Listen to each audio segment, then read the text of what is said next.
Assalamualaikum warahmatullahi wabarakatuh. Perkenalkan, nama saya Nadia Astami dari Universitas Muhammadiyah Tangerang.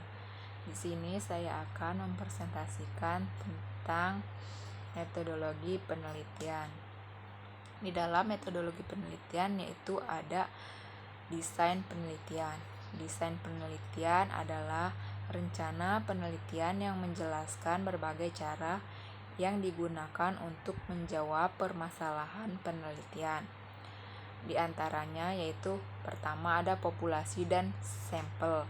Populasi adalah keseluruhan dari subjek penelitian, sedangkan sampel yaitu sebagian dari populasi.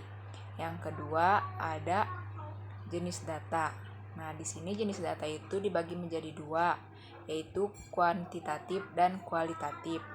Kuantitatif itu biasanya berbentuk label atau nama yang mendefinisikan suatu elemen. Bisa berupa numerik atau non-numerik. Nah, yang kedua itu ada kualitatif. Kualitatif yaitu menunjukkan pada jumlah yang berupa selalu numerik. Yang ketiga yaitu definisi operasional. Definisi operasional yaitu cara peneliti menjelaskan tentang suatu variabel yang akan diteliti. Yang keempat, metode analisis data merupakan bagian dari proses analisis di mana data yang dikumpulkan lalu akan diproses untuk menghasilkan kesimpulan dalam mengambil keputusan. Selanjutnya ada definisi operasional. Adalah cara mengukur variabel dengan menggunakan berbagai skala. Macam-macam skala pengukuran. Skala pengukuran dan instrumen penelitian. Yang pertama yaitu macam-macam skala pengukuran. 1. Skala nominal. Skala yang hanya bisa benda, peristiwa, atau objek yang diteliti antara satu dengan yang lainnya berdasarkan nama atau predikatnya. Yang kedua yaitu skala ordinal. Skala ini menggunakan lambang-lambang atau bilangan-bilangan untuk menunjukkan atau tingkatan objek yang diukur berdasarkan karakteristiknya. Yang ketiga yaitu ada skala interval. Adalah skala numerik yang dimana kita bisa mengetahui urutan atau perbedaan jarak antar skala. Yang keempat yaitu skala rasio. Adalah suatu data yang kualitasnya paling tinggi dan dimana sifatnya mutlak. Yang pertama yaitu ada skala interval atau Likert. Skala Likert digunakan untuk mengukur sifat, sikap, pendapat, dan persepsi seseorang atau sekelompok orang tentang fenomena. Dengan skala Likert, variabel dijabarkan sebagai indikator, kemudian indikator dijadikan item-item pertanyaan. Jawaban setiap item instrumen mempunyai gradiasi dari sangat positif sampai dengan sangat negatif. Di skala Likert ada berbagai contoh. Yang pertama yaitu sangat setuju, ragu-ragu. Terus ada juga tidak setuju dan sangat tidak setuju. Selanjutnya ada sangat positif, negatif, dan sangat negatif. Seterusnya selalu, sering, kadang-kadang, dan tidak pernah. Yang berikutnya yaitu sangat baik, tidak baik, dan sangat tidak baik. Di skala Likert ada berbagai macam skor, yaitu sangat setuju, selalu, atau sangat positif diberi skor 5, sedangkan setuju, sering, atau positif diberi skor 4. Dan ragu-ragu, kadang-kadang, atau netral diberi skor 3. Terus tidak setuju, hampir tidak pernah, atau negatif diberi skor 2. Dan yang terakhir, sangat tidak setuju atau tidak pernah diberi skor 1. Di dalam skala pengukuran yaitu ada skala Goodman, yaitu skala pengukuran dengan dua jawaban yang tegas, data yang didapati, interval atau rasio. Skala Goodman dapat dibuat dalam bentuk pilihan ganda dan juga dalam bentuk checklist. Jawaban diberi skor tertinggi 1 dan terendah 0. Nah, yang kedua yaitu ada skala nominal. Skala nominal yaitu skala pengukuran di mana angka tidak memiliki makna kecuali hanya sebagai pembeda. Contohnya hitam, putih, KAP Big 4 dan KAP Big non Big 4. Pria, wanita, Departemen Akuntansi, dan Departemen Pemasaran. Yang selanjutnya, macam-macam skala pengukuran. Yang keempat, skala ordinal.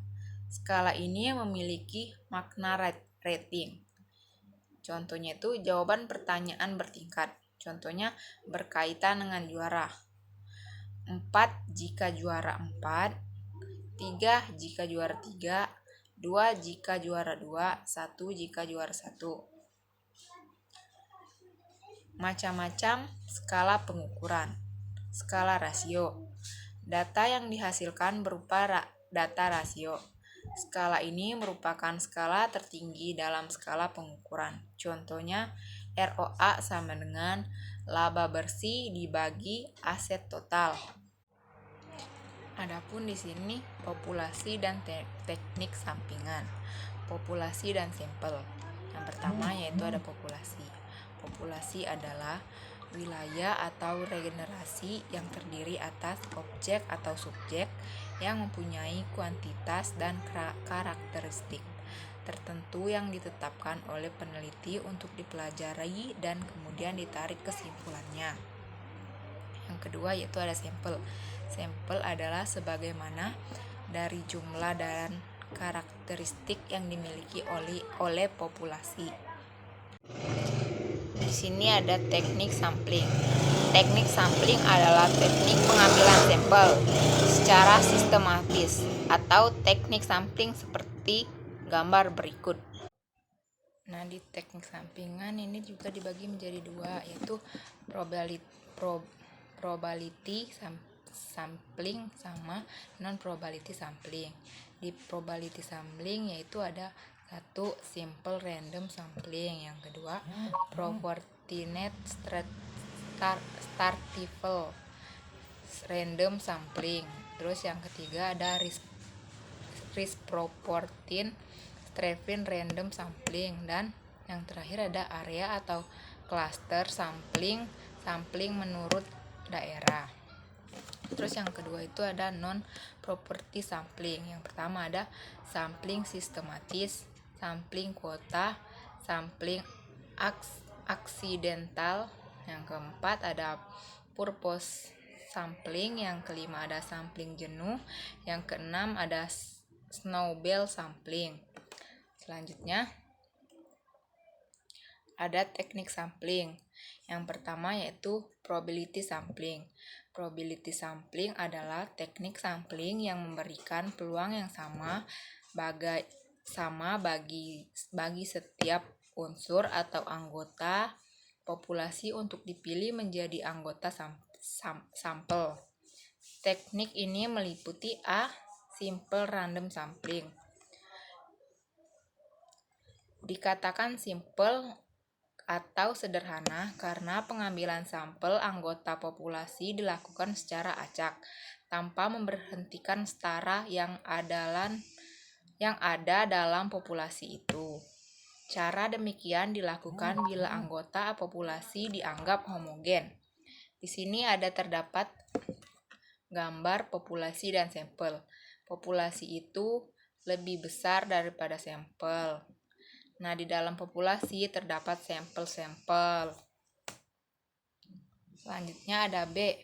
Property-net stratified random sampling. Yaitu teknik ini digunakan bila populasi mempunyai anggota atau unsur yang tidak homogen dan bersetara secara proporsional. Suatu organisasi yang mempunyai pegawai dari latar belakang pendidikan, maka populasi pegawai itu berstrata. Nah, di sini terdapat contohnya. Yang pertama yaitu ada S1. S1 itu sama dengan 50. SM sama dengan 300. Kalau SMK 500, SMP 100, dan SD ada 50. Itu buat di populasi. Sedangkan kalau di sampel ada S1 itu sama dengan 14, SM 35, SMK 139, SMP 28, dan SD ada 14. Terus yang ke C, disproportion strative random sampling. Teknik ini digunakan untuk menentukan jumlah sampel bila populasi strata tetapi kurang proporsional. Misalnya, pegawai dari PT tertentu mempunyai lulusan S3 3 orang, S2 4 orang, S1 90 orang, SMU 800 orang, SMP 700 orang, maka 3 orang lulus S3 dan 4 orang S2 itu diambil semuanya sebagai sampel. Karena dua kelompok terlalu kecil bila dibandingkan dengan kelompok S1, SMU, dan SMP. Yang ke D, cluster sampling atau area sampling. Teknik ini digunakan untuk menentukan sampel bila objek yang akan diteliti atau sumber data sangat luas. Contohnya yaitu, misal penduduk dari suatu negara atau provinsi atau kabupaten. Untuk menentukan penduduk mana yang akan dijadikan sumber data, pengambilan sampel berdasarkan daerah populasi yang ditetapkan. Di sini ada gambar teknik cluster random sampling. Yang pertama yaitu ada populasi daerah. Terus dari populasi daerah diambil random ke tahap pertama. Dari tahap pertama ini diambil random lagi ke tahap 2 sebagai sampel individu. Yang kedua ada non-probability sampling. Non-probability sampling adalah teknik yang tidak memberi peluang atau kesempatan sama bagi setiap unsur atau anggota populasi dipilih menjadi sampel. Yang pertama ada A, sampling sistematis. Sampling sistematis adalah teknik penentuan sampel berdasarkan urutan dari anggota populasi telah diberi nomor urut. Misalnya, anggota populasi yang terdiri dari 100 orang. Dari semua anggota itu diberi nomor urut, yaitu nomor 1 sampai dengan nomor 100.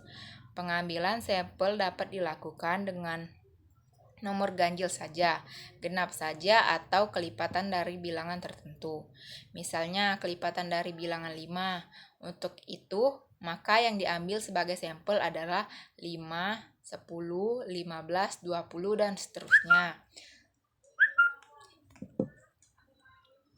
Terus yang B ada sampling kuota. Sampling kuota ini adalah teknik untuk menentukan sampel dari populasi yang punya ciri-ciri tertentu sampai jumlah atau kuota yang diinginkan. Contohnya yaitu akan dilakukan penelitian terhadap pegawai golongan 11 dan penelitian dilakukan secara berkelompok. Setelah jumlah sampel ditentukan 100 dan jumlah anggota peneliti berjumlah 5 orang, maka setiap anggota peneliti dapat memilih sampel secara bebas sesuai dengan karakteristik yang ditentukan oleh golongan 11 sebanyak 20 orang dalam satu orang. Yang ketiga yaitu ada sampling aksidental. Sampling ini menentukan sampel berdasarkan kebetulan, yaitu siapa saja yang secara kebetulan bertemu dengan penelitian dapat digunakan secara sampel. Bila dipandang orang yang kebetulan ditemui itu cocok sebagai sumber data. Yang D ada sampling purpose. Teknik ini menentukan sampel dengan pertimbangan tertentu. Contohnya, akan melakukan penelitian tentang disiplin pegawai, maka sampel yang akan diambil adalah orang ahli dalam bidang kepegawaian. Contohnya SDM, HRD, dan sebagainya. Yang E ada sampling jenuh. Teknik penentuan sampel bila semua anggota populasi digunakan sebagai sampel. Hal ini dilakukan bila jumlah populasi relatif kecil, kurang dari 30 orang. Istilah lain sampel jenuh adalah sensus, di mana semua anggota populasi dijadikan sampel. Biasanya sampel jenuh ini dilakukan di daerah-daerah desa-desa untuk melakukan sensus keluarga dan lain-lainnya. Selanjutnya ada snowball sampling. Teknik penentuan sampel yang mula-mula jumlahnya kecil, kemudian ini disuruh memilih teman-temannya untuk dijadikan sampel. Begitu seterusnya sehingga jumlah sampel semakin banyak. Ibarat bola salju yang menggelinding, makin lama semakin besar. Pada penelitian kualitatif banyak menggunakan sampel purpose dan snowball. Di sini terdapat gambar snowball sampling.